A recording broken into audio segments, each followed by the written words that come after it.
Good morning friends, welcome to study with Neelam. आज है 17 अगस्त और 17 अगस्त के सभी best top current affairs question आज की वीडियो में हम कंप्लीट करेंगे। सभी क्वेश्चन इंपॉर्टेंट हैं तो वीडियो में लास्ट तक बने रहिएगा।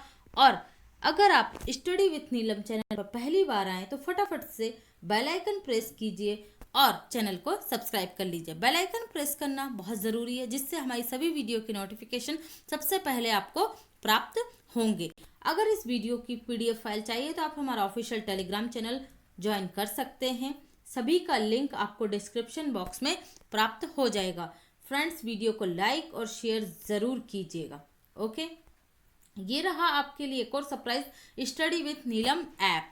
आप इस ऐप को डाउनलोड कर सकते हैं। जो फैसिलिटीज़ आपको सोशल मीडिया है तो आप हमसे वहाँ से जुड़ सकते हैं। वीडियो जो है हमारी आप उस ऐप पर देख सकते हैं और पीडीएफ हैं तो वो भी आपको हमारे ऐप पर प्राप्त होंगी। तो एक बार ऐप को डाउनलोड करके ज़रूर देखें। शुरू करते हैं आज का लेक्चर। हाल ही में केंद्रीय खेल मंत्री द्वारा फिटनेस अभियान के नाम से किस कार्यक्रम को प्रारंभ किया गया है? तो right answer is fit India freedom. Fit India freedom run को प्रारंभ किया गया है। ओके, देखिए 15 अगस्त से 2 अक्टूबर तक 15 अगस्त और 2 अक्टूबर को इस रन का आयोजन किया जाएगा। ठीक है, कौन है हमारे खेल मंत्री?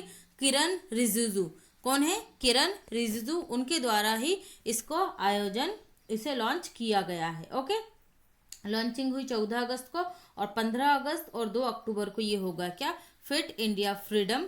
ठीक है, तो ये आप याद रखेंगे। नेक्स्ट, हाल ही में कोरोना कविता काल नामक बुक किसके द्वारा लिखी गई है? तो ये बुक लिखी गई है PS श्रीधरन। और आपने अगर एक रोज करंट अफेयर फॉलो कर रहे होंगे तो हमने आपको कई बार बताया है कि मिजोरम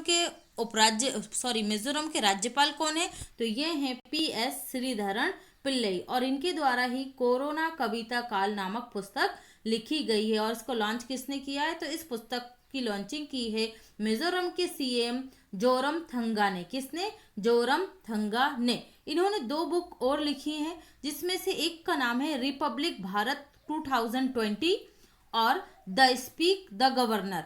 तो ये दोनों ही बुक हैं। ये गुवाहाटी जो हाई कोर्ट है उसके चीफ जस्टिस हैं उनके द्वारा लॉन्च की गई है। तो कौन है गुवाहाटी के चीफ जस्टिस?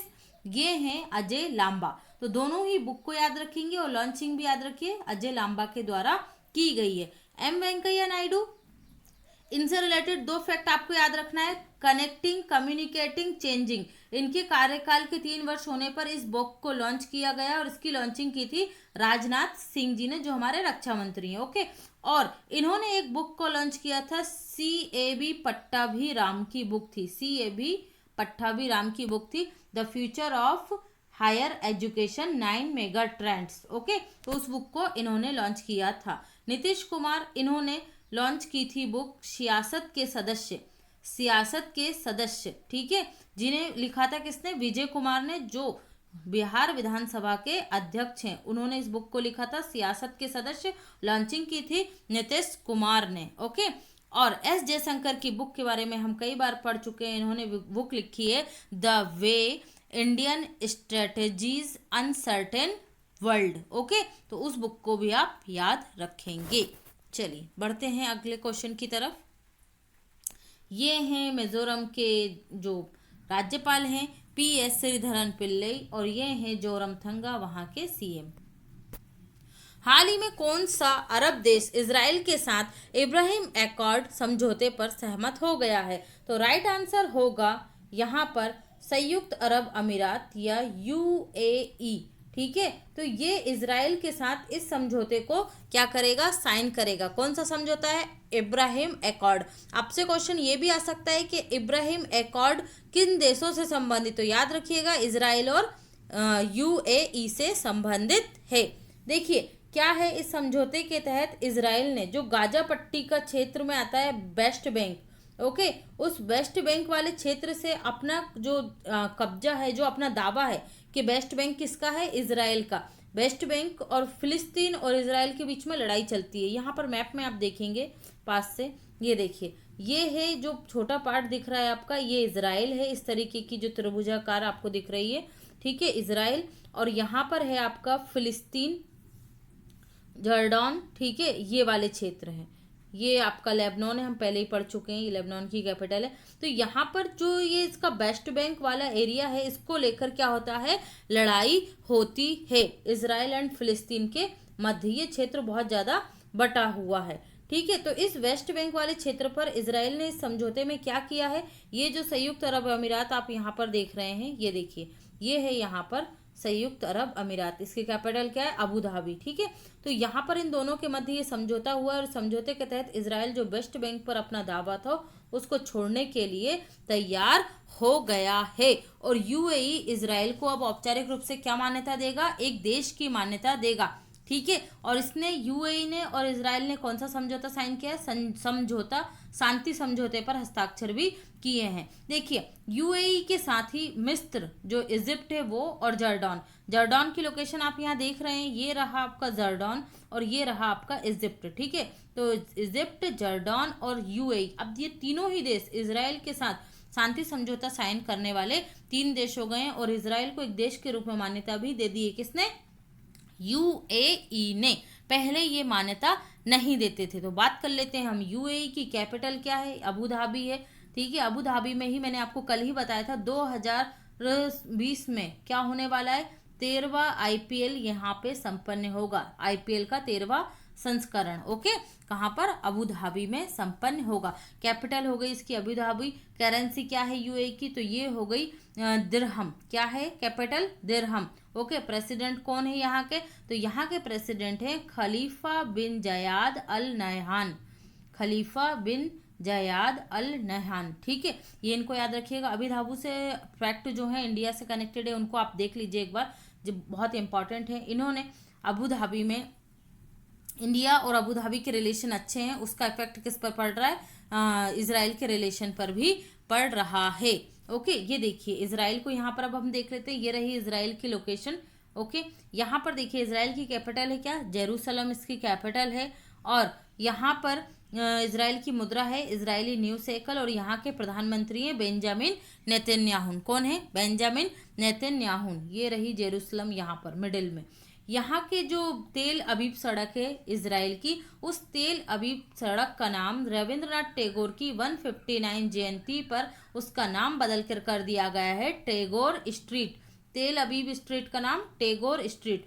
और इजराइल ने ऑफेक 16 जासूसी उपग्रह का हाल ही में परीक्षण किया था, किसका, ऑफेक 16 का, ठीक है। तो इसको भी लॉन्च किया गया था, ये भी आप याद रखिएगा। और एरो इंटरसेप्टर बैलिस्टिक मिसाइल का भी सफल परीक्षण किया गया है, याद रखिएगा, arrow 2 interceptor ballistic missile.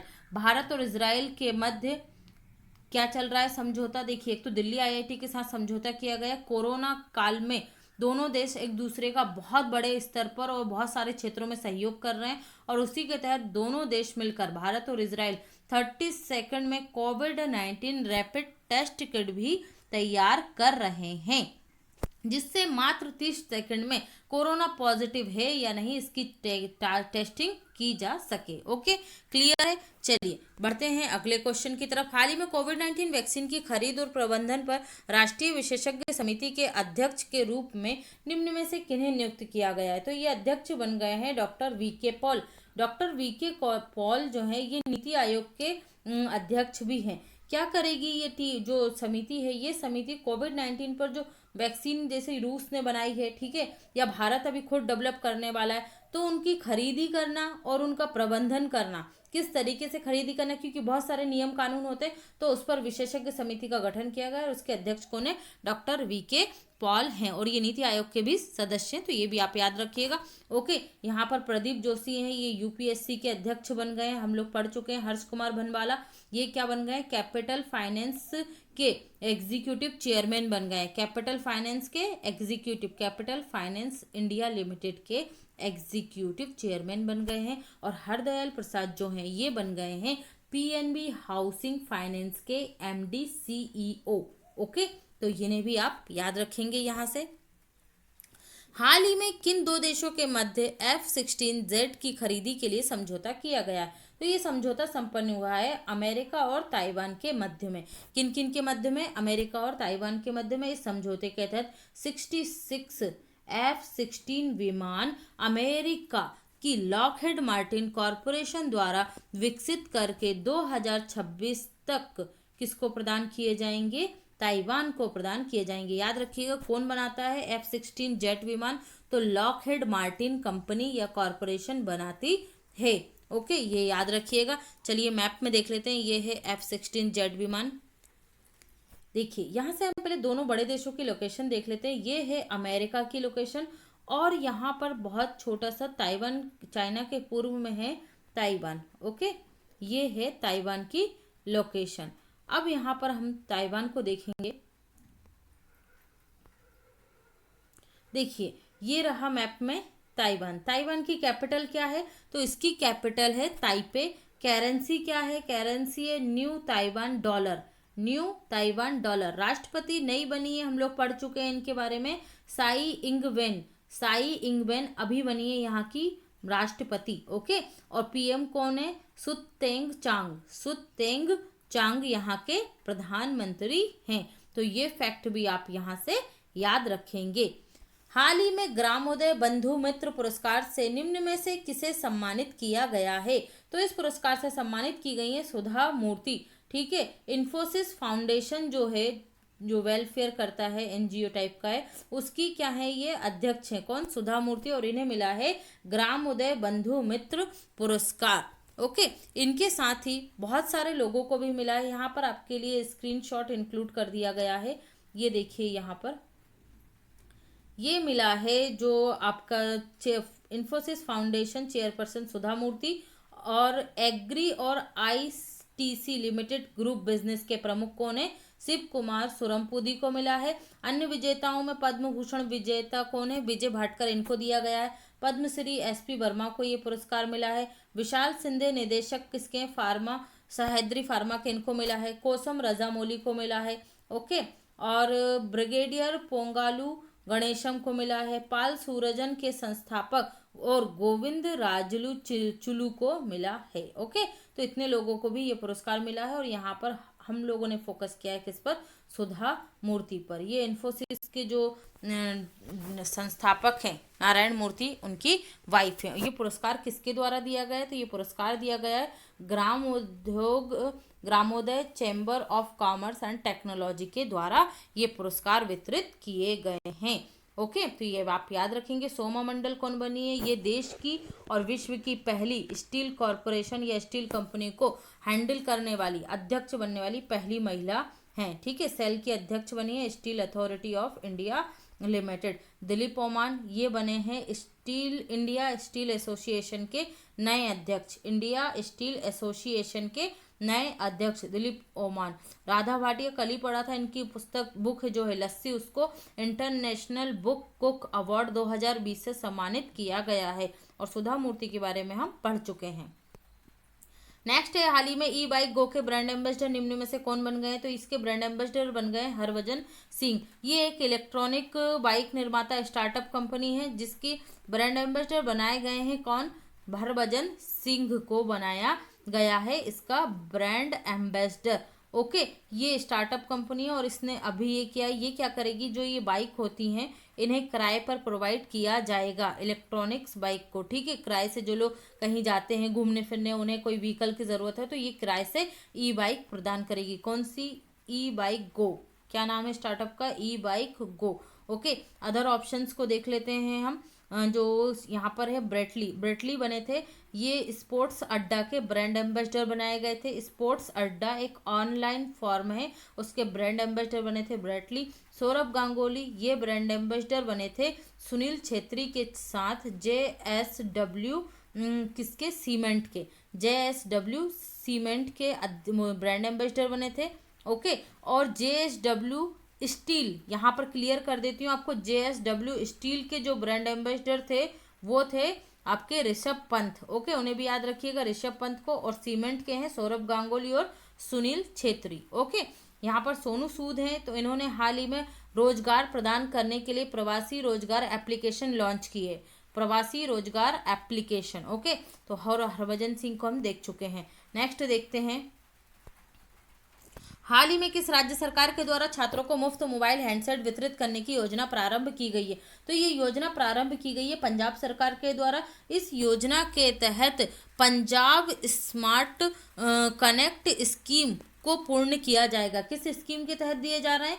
Punjab smart connect scheme के तहत 12वीं कक्षा के जो छात्र हैं उन्हें स्मार्टफोन वितरित किया जाएगा। ओके, तो ये याद रखिएगा। मैप में देख लेते हैं पंजाब को। ये रही पंजाब की लोकेशन। कैपिटल क्या है? कैपिटल है इसकी चंडीगढ़ है। और राज्यपाल कौन है? बीपी सिंह बदनौर हैं। सीएम कौन है? तो अमरिंदर सिंह यहाँ के सीएम हैं। ठीक है, कल ही हमने एक और चीज पढ़ी थी, मोबाइल वितरण से संबंधित। जो एमआई कंपनी है चाइना की, वो क्या करेगी? 2500 स्मार्टफोन जो ऑनलाइन एजुकेशन में जो छात्र हैं उनको क्या करेगी? वितरित करेगी। ठीक है, पंजाब सरकार ने कौन कौन से कार्यक्रम लॉन्च किए हैं जो करंट में इंपॉर्टेंट है? तो चलिए हम डिस्कस कर लेते हैं एक बार। घर घर निगरानी कार्यक्रम, ये घर घर निगरानी ऐप ये पंजाब सरकार द्वारा लॉन्च किया गया था।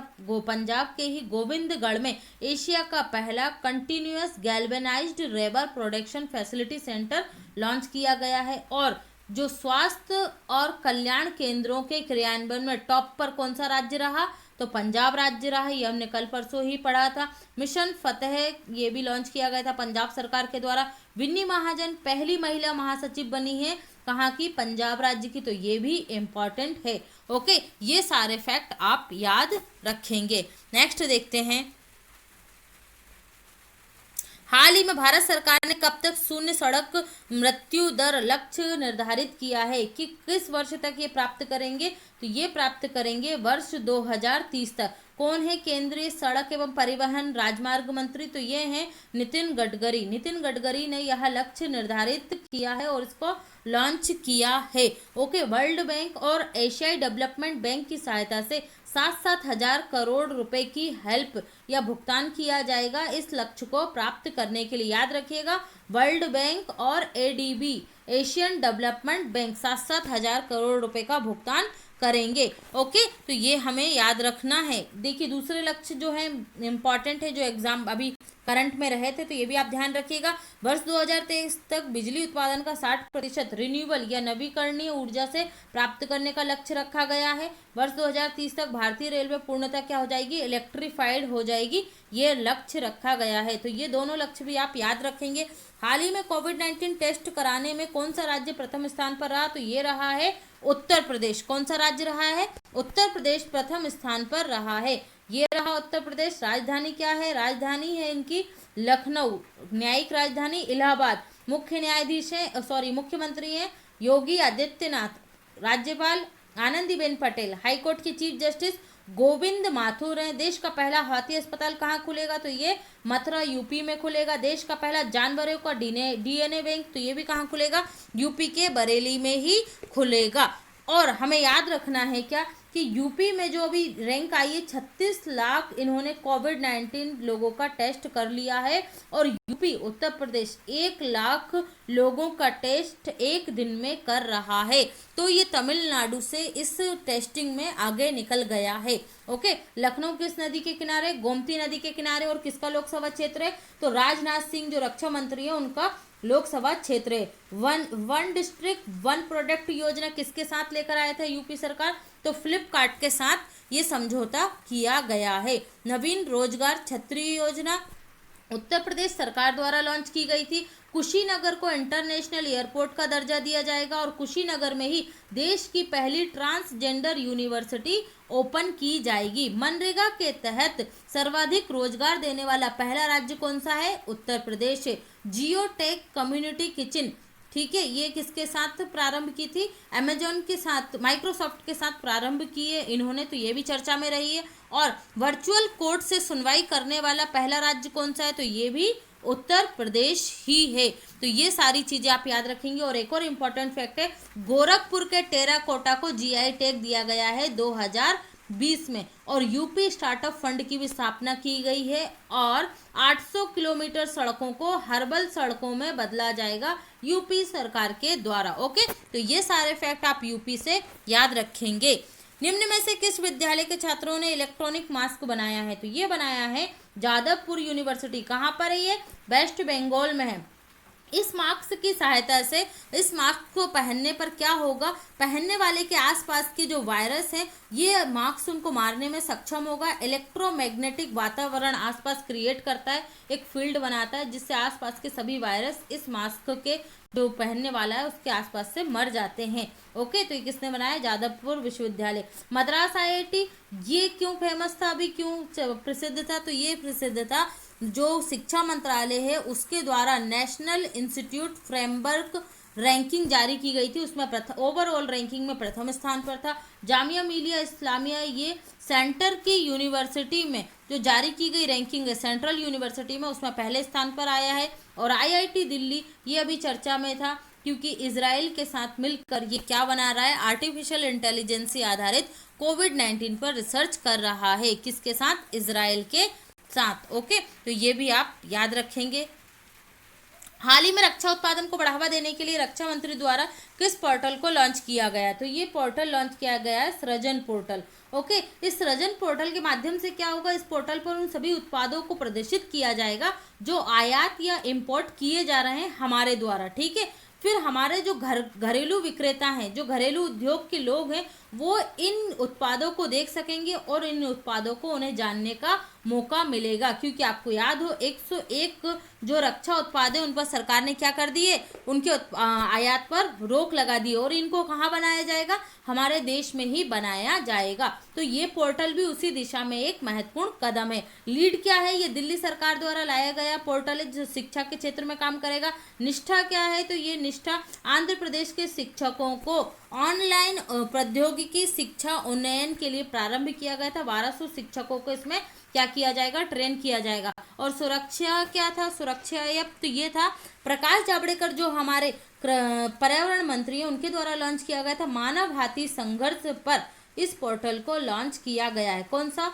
सुरक्षा पोर्टल। ओके, तो ये भी आप यहाँ से याद रखेंगे। ये है राजनाथ सिंह। ओके, आज का क्वेश्चन है, हाल ही में ब्लूमबर्ग बिलियनियर इंडेक्स के अनुसार दुनिया का सबसे अमीर व्यक्ति की सूचियों में मुकेश अंबानी को कौन सा स्थान प्राप्त है? कल के क्वेश्चन का आंसर दिया था प्रीति मेवाड़ा ने। वेरी गुड प्रीति। और आज के क्वेश्चन का भी आंसर दीजिएगा। Thanks for watching and have a great day.